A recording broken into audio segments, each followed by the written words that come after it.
It's a pleasure to be here with you, Libby. Oh, thank you, Liz. Congratulations on the success of your cozy small town romance series, Buckeye Falls. Thank you. For the readers who are new to you and meeting you for the first time, can you walk us through the romance journeys that you explore throughout the series? Sure. Okay, the romance journey. So the first one, Falling Home, is technically a holiday romance, but it can be enjoyed any time of year. And so that one is a second chance romance, and it follows a divorced couple who reconnect over the holidays in fictional Buckeye Falls. I've actually had a couple people ask if it was real, which I took as a very nice compliment. It's not.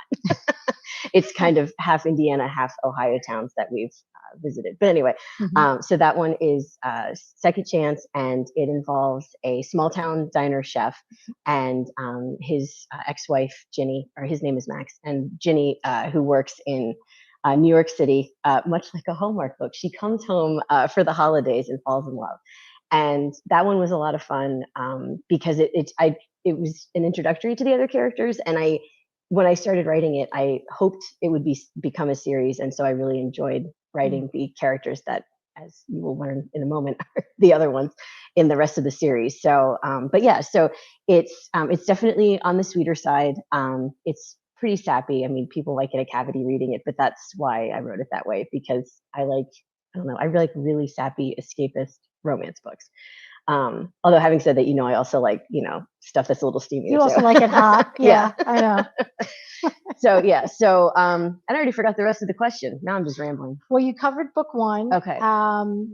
Continue in the rest of your CeCe and Evan. So CeCe and Evan are introduced in the first book. They work at the diner with Max. And so the second one's kind of like a workplace romance. There's technically it's a reverse age gap because they're 5 or 6 years apart. It's sad that I just forgot that. I'm editing book 4, so my brain right now is kind of ahead 2 books. So that one was a lot of fun to write because it was also a bit of a grumpy sunshine, which I liked writing it with the reverse, where the guy was the kind of the golden retriever, super sappy all the time. And then CeCe is obviously a little bit more stern, and I don't want to say she's grumpy all the time, but she's definitely not overly bubbly. Yeah. And then the third book, Falling Again, that comes out June 13th. So mark your calendars. Yeah. That one is, I'm considering it a marriage in trouble because it's a married couple and they're going through a rough patch, and it's about, how they reconnect. And it's perfect for summer because they go up to South Bass Island and have a lovely little romantic getaway. Where's that? Up in Lake Erie. So it's like 3 hours from here. I don't know. Is it considered romantic? I don't know. When Reese and I went, it was a delightful time. I don't know, babe. Was it romantic? I'll take your word for it. That's true. During the weekend, it felt like a college town, but during the week, it was lovely. But so that's kind of the trope for that. And originally, I was writing it as a trilogy, but as I was writing the third book, Anthony's sister, I introduced her, and she was just a lot of fun. And unfortunately, my publisher thought she was a lot of fun too, and they said, "Would you write a book for Alice?" And the answer was yes. And so that's the one I'm editing now, and that'll come out sometime in October. And that's a fake dating trope. And so that's called Faking the Fall, because if you haven't noticed, I love having fun little titles that go together. So that'll come out in October. So that'll be fun. Exciting. Yeah.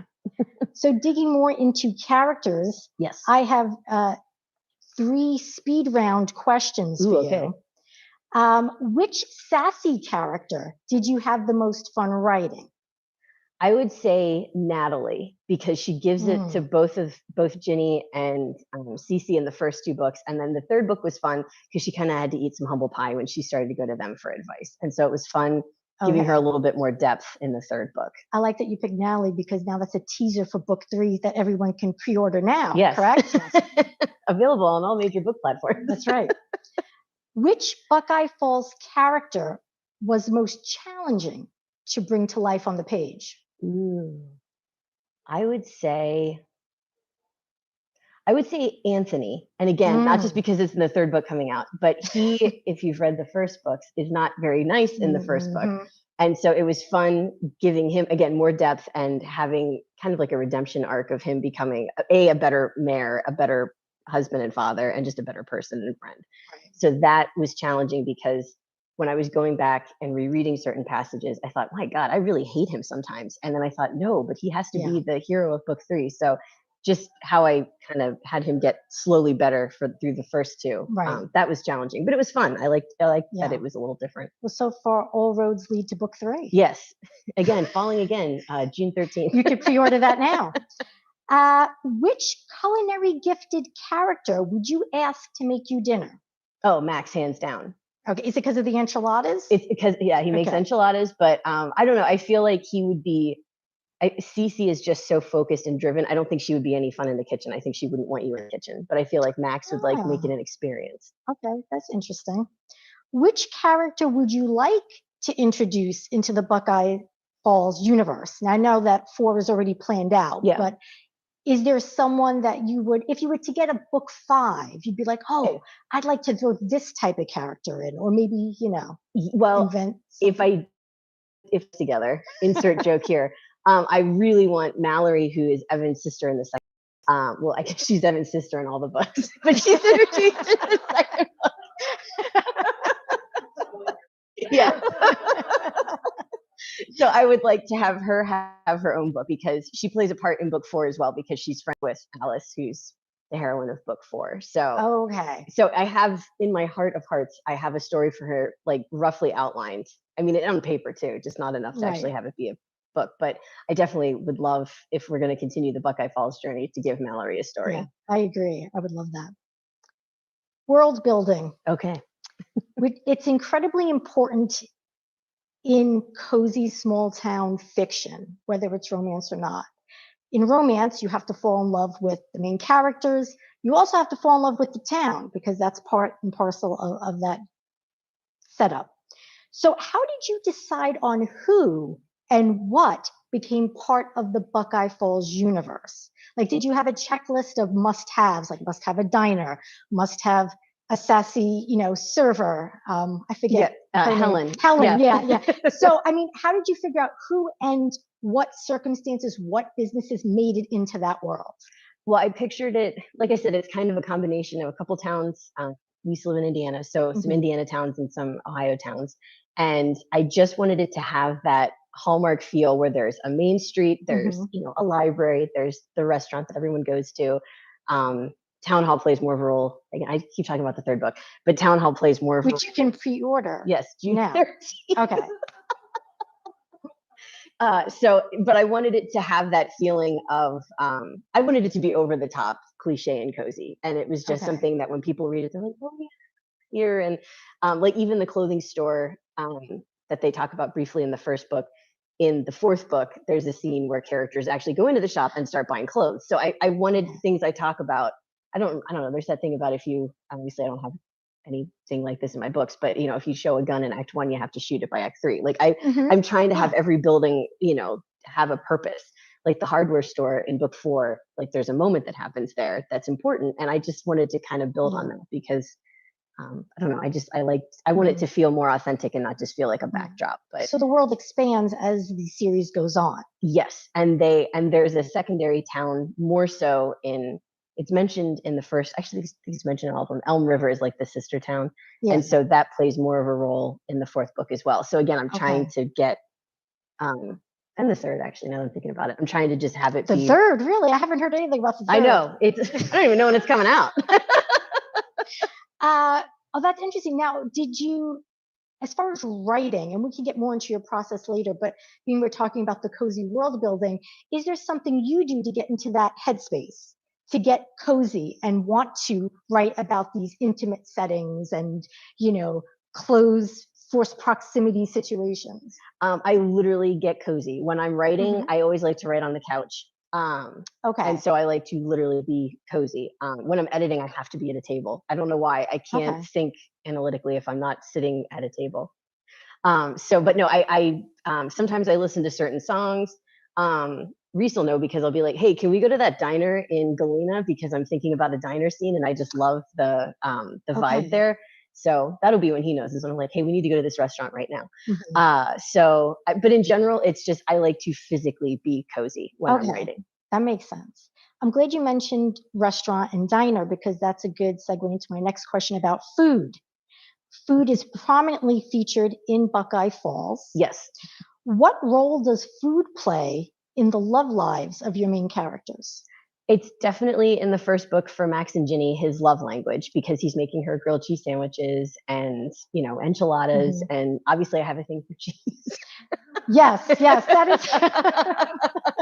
And incidentally, there are cheesy crackers for those of you here. Yeah. But yeah, so that's definitely his love language. And I think in book 2 for CeCe it is as well. It's just she doesn't realize it right away because she's such a perfectionist, and she's not, and I'm just confusing my books. But when she's making the wedding favors for Max and Ginny's wedding, like that's her way of showing love to her friends is by cooking. So. Right. Which is relatable because I like to, again, there's food over there. I like to cook and bake for people. So it's something that I enjoy doing. So I like writing characters that enjoy that as well. Now, there are a lot of, like I mentioned, a lot of food mentioned, and you'll even discuss some of the preparation and the ingredients. Is there a forthcoming Buckeye Falls cookbook that maybe people, we could start putting that out there into the world, because I would love that. I would love that too. Yeah. I don't have any plans, but that would be a lot of fun. And if anyone's ever been to my house, I have a lot of cookbooks. It's a bit of an obsession. So romance books and cookbooks are my 2 favorite things. So I like cookbooks. My publisher Inkspell did a holiday cookbook 2 years ago. And every author contributed a recipe for it. And it was kind of just a little collaboration for that. So that was fun to do. That was a recipe that didn't have anything to do with the Buckeye Falls books, but I would definitely not say no if that ever became an opportunity, because the only thing I think that would be bad is sometimes with recipes, like I don't know how much of something it is. I just know, like, oh, I know what I'm making and I just do it. So having to actually sit down and say, like, oh, is that a cup or 2 cups? I don't know. Right. Well, I think it would be worth the effort to write this. Oh, well, thank you. So get started on that. All right. So as we mentioned, writing process. Let's get back to writing process. Okay, so do you have a writing schedule?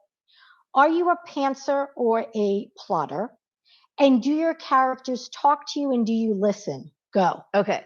So definitely a pantser over a plotter. I try really hard to plot out more firmly. And I wish I had a schedule. I had a brief period where I was fun employed and I was off for 8 months. And then I had like I went for a walk in the morning. I would write until I got hungry. I would work out. I miss those days too, when I actually paid attention to that. But then I would, write some more in the afternoon. But now it is when I have time or if inspiration strikes. But in general, I definitely fly by the seat of my pants. And I am like those memes that I keep seeing, like that cliche of I'm falling asleep and I have a great idea and I never remember any of them. And I'll maybe put something in my phone and then I'll be like, I don't even know what that means. Right. So no, I wish I was a plotter, and I would probably be a lot happier if I could force myself to do that. But for some reason, when I really get rigid with an outline and I go back and read it, it just doesn't feel the same. And there was a portion for book 2 actually that I really outlined and I was really proud of myself. And then my editor gave me some feedback and she's like, this just seems really dry. And I felt like it was because I had kind of boxed myself into a corner. Interesting. And it just didn't flow the same. So, but yeah, in general, I just kind of fly by the seat of my pants. Interesting. Now, do your characters talk to you? Because I've spoken to a lot of authors who say they're almost a vehicle for these characters that kind of work through them and say, this is what you're writing on the page. This is my romance journey. So do you get that? And do you listen, or do you argue with those character voices? I do get it a little, and I usually listen. But it depends. Sometimes I have a thought and then I'll write it down. And but granted, I go back and edit all the time before I actually get to the final editing stage. But it never. I wish they talked to me more, which probably makes me sound crazy, but they it's not, I wish it was like that. Cause I've on your show, I've seen authors describe that process. It's never been exactly like that for me. Now that it's a series and everybody's pretty much in every book in some capacity. Right. I'll have thoughts. I'll be like, oh, so-and-so should do this. And I'll write that down. Yeah. But to say that they're necessarily talking to me, probably not as much. So you said that you got that a little bit, a character talking to you. Let me guess which character it was. Ooh, please. I feel as if Natalie was the one talking to Yes, exactly. you. There you go. Book 3 out to You could pre-order that now. Yes. Yes, you could tell that. Would you say that Natalie represents more of you? I feel, because I know you, Yeah, I feel as if there's something about Natalie that was very Libby. I could see that. Okay. Yeah, I definitely think I identify with her the most. Ginny, yes. CeCe, Mhm. not as much. But yeah, definitely Natalie out of all of them. Interesting. Okay. Oh, okay. So you already told us about book 4. Okay. Which I made a note to ask you about. So we're already done with that. Is there anything else oh, that was it. The writing process. Let's go back a little bit. When you said that you're a pantser, you do best when you pants. Yeah. Um, do you how does that work, like, as far as, because the characters don't really talk to you that much, but you're pantsing, so I mean, do you start out with some kind of outline? I mean, Yeah, I have a is it more like the scene comes to you yes.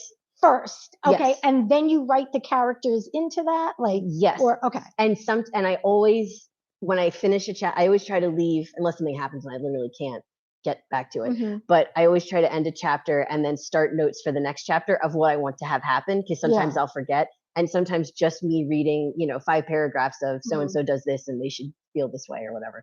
right, That'll be enough to jumpstart it. okay, When I'm really into it, and I cannot stress enough how great unemployment was for writing. I mean, it was just all the time I could just sit down and have, because I wasn't thinking of anything else.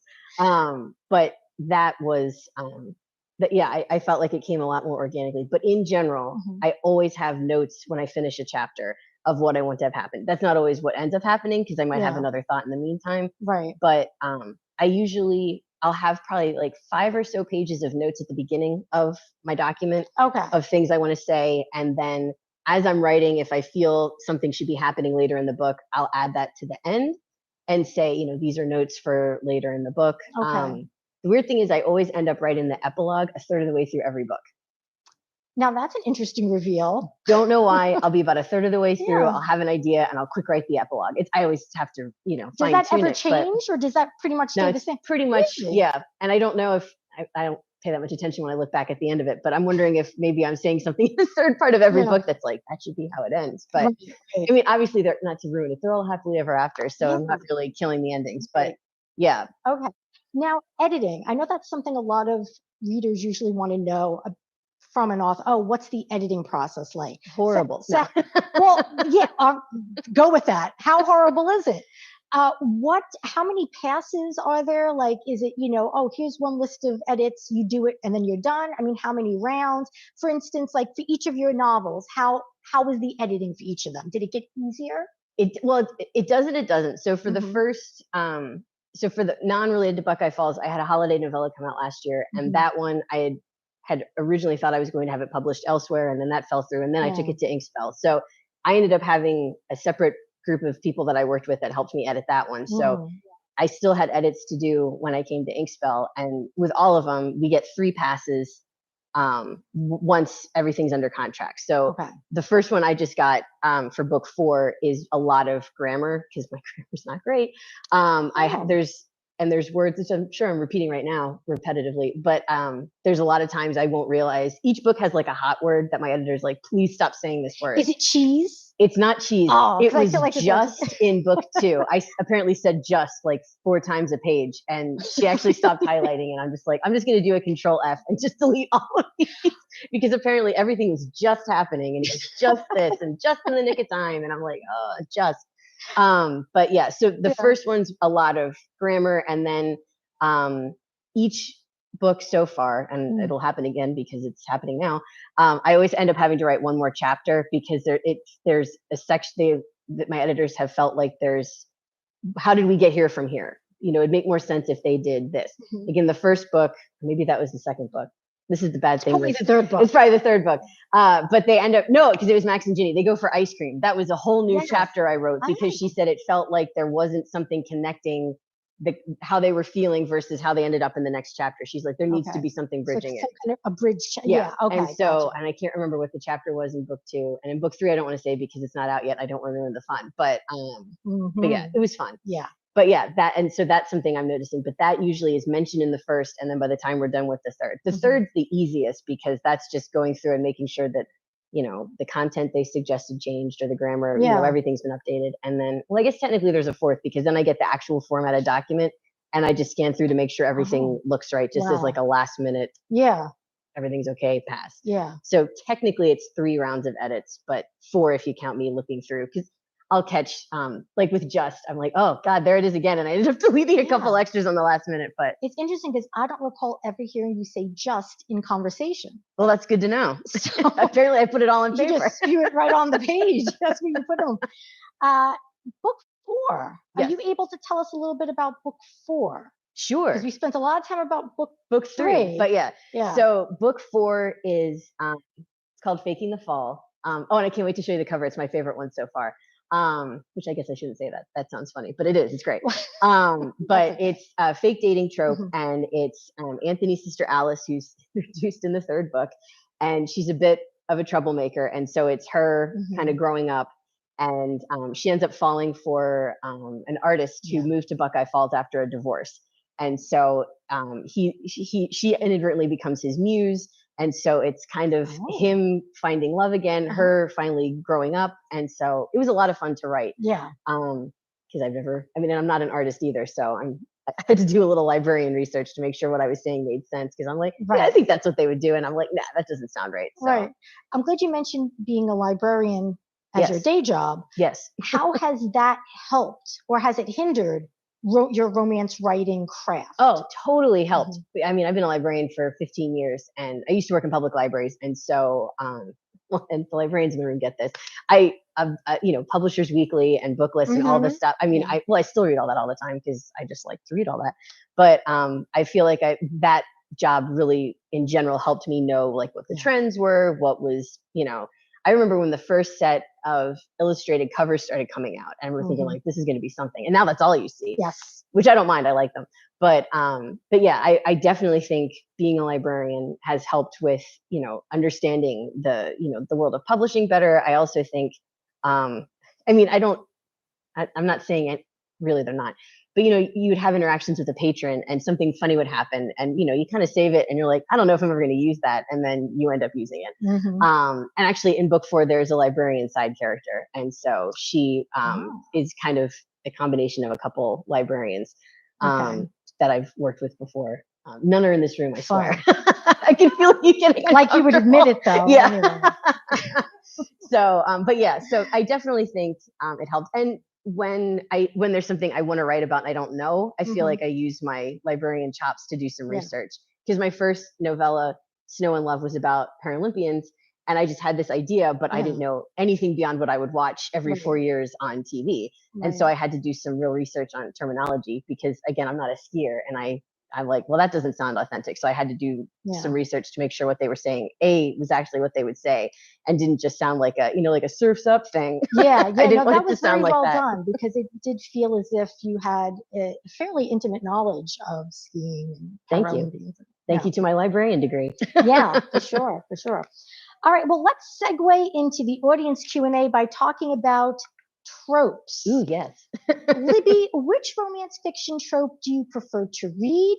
Which one do you prefer to write? I would say, well, I guess I prefer to write Second Chance, because that's 2 of the 4, which is ironic because in real life I don't usually give people second chances. Isn't that interesting? Yeah. Yeah. Okay, no. Yeah. And I love reading Second Chance, and every time I read one, I'm like, this is so ridiculous, and I eat it up, and I just love it. But yeah, that's not how I operate in real life. But I think I'm also kind of on a friends to lovers kick as a reader. Okay. So I've been enjoying that a lot, because I just think there's so much depth to those stories, and I just think they're a lot of fun. Yeah. Well, I pose that question to the audience. If anyone wants to shout out what tropes you prefer to read, feel free to enlighten us. If anyone reads Secret Baby trope and loves that, let me know, because I haven't met one person ever who's ever liked Secret Baby. Well, I'm excited for book 4. because I love dating. Oh, excellent. Do you have some fake dating fans in the audience? Okay, yeah. Any others? Any new tropes that I should be made aware of? Ooh, Now, new you trope. mentioned marriage is trouble. Is that a trope that you've I have developed, or is that I've read some. I wish I was that cutting edge. okay? 'Cause And I I've can't not heard remember that. Kelly Rimmer, who usually or now is known for writing historical Mhm. fiction and historical romance, wrote a trilogy like 4 or 5 years ago, maybe it was 6 years ago. But two of them were Marriage in Trouble, and Oh. I love that because and we're fine, babe. I love you, but I just felt more I love it a authentic. little too much. I don't Well, know but I why. also like because Yeah. I'm getting older, and sometimes I Yes. just don't want the 20-year-olds like, when will they figure it out? I like to have like some history and a little bit more for to Agreed. fight for. So Totally understand. Yeah. but yeah. Okay. All right. Are there any questions from the audience, or should I just come up with some Yeah. more questions? Oh, please. Yes. Do you, I guess, which comes first, the trope or the characters? Or do you look at characters and be like, I'm going to put you in this trope and see what happens? Good I question. would say for the first book, it was definitely, I knew I wanted to write, because again, I love Hallmark stuff. I knew I wanted to write a second chance holiday story. So that was like a given. The second one, I just knew it was going to be, I almost said Max and CeCe, Evan and CeCe. And I knew what they were like. And then when I started my very rough and very brief outline, that was when I'm like, okay, I think the Grumpy Sunshine. And I knew she was going to be fixated on turning 30. Remember those days. But yeah, so I knew that the age gap thing would come into play too. But in general, I don't know. I think that's the thing with writing the series, though, is sometimes like I've obviously introduced the characters, and so sometimes the characters are going to tell me what the trope is the further we go in. But yeah, so Yeah. it kind of depends. But in general, it started out because I wanted to write a really sappy Christmas romance. You mentioned being a fan of true crime Oh, yeah. podcast. Do you ever see yourself maybe moving into that genre and writing something? I would like to say yes, but I don't know. And it's funny because I studied history in undergrad, and I like research, and I like putting in the time to have things be accurate. But at the same time, like, I know I wouldn't be able to spend that much. I don't know. I feel like I would almost get lost in the research of it instead of the story, because I've had that happen before. So I definitely, I mean, I would love to say yes, because I don't know, I think this is such a weird thing to say. True crime is such a palate cleanser for me. I'll read and watch these really sappy things, and then I'm like, all right, time to watch someone get murdered. Yeah. No, I agree. I'm actually a huge fan of horror films, and I read romance, but I love watching horror, and that's how I relax. Yeah. Oh, yeah. People screaming for their lives. No. And then I read about them. No, the joke in our family is you're about to miss the murder, because in our house, Law and Order was huge growing up. Oh. And so it was just like, all right, everybody gather around. We're going to watch, Lenny, figure out the case. I don't know. But no, totally get that. Yeah. Which is a really weird thing. I'm sure there's a psychology behind that I don't want to spend the money to figure out what I don't think means. I want to know. So cozy mystery, actually, I could see you writing a cozy mystery. I've thought about that, and I actually, a few years ago, I just on a whim, I applied for a contest to write one. I made the short list, but I did not get further than that. But I think my problem was I ended up focusing more on the side relationship where they were falling in love, and then I'm like, what am I doing? Just stick with what I like to do. Right. So, or I think I'm better at. So, But yeah, I mean, I'm not saying never, but for right now, I'll stick with what I'm attempting to know. Yes. Are there some authors that I love Tessa Bailey, and I don't know how much she's influenced me because hers are spicier than mine, but I like the quirkiness of her characters, so she's definitely a big influence. Jane Green and Miriam Keyes back in the day, like 20 years ago, definitely got me into, I always read romance, but they were kind of my catalyst into, I just felt like those were the first stories where the female characters had more going on than just falling in love. And I love both of their writing. I'm not saying I don't like their new stuff, but it's not the same as 20 years ago. Or maybe I'm not the same as I was 20 years ago. I'm sure that's probably what it is. But definitely, I mean, at the beginning, for sure, because that's when I started reading those is when I started with all my little notebooks of ideas that went nowhere, because I'm sure like most writers, I mean, I have 7 things I've started that went nowhere. Yeah. So, you know, what we see now is not all I've tried. Right.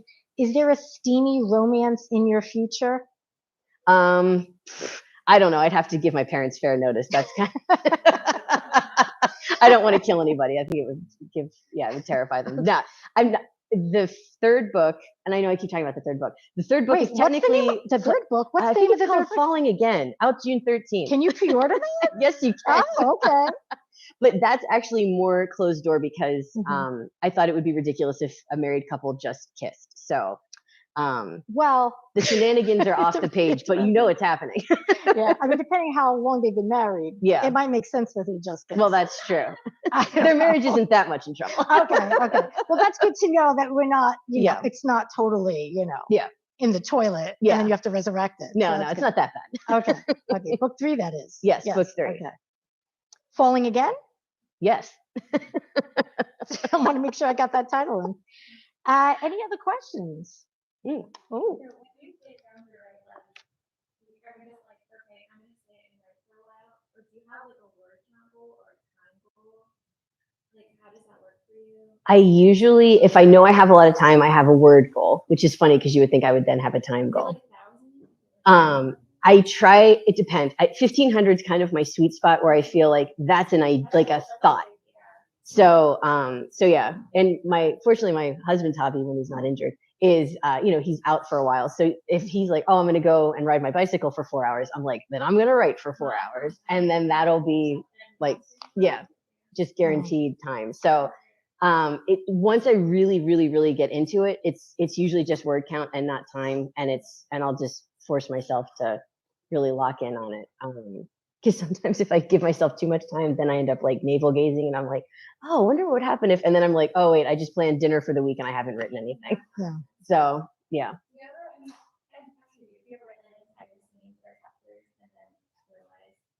Yeah.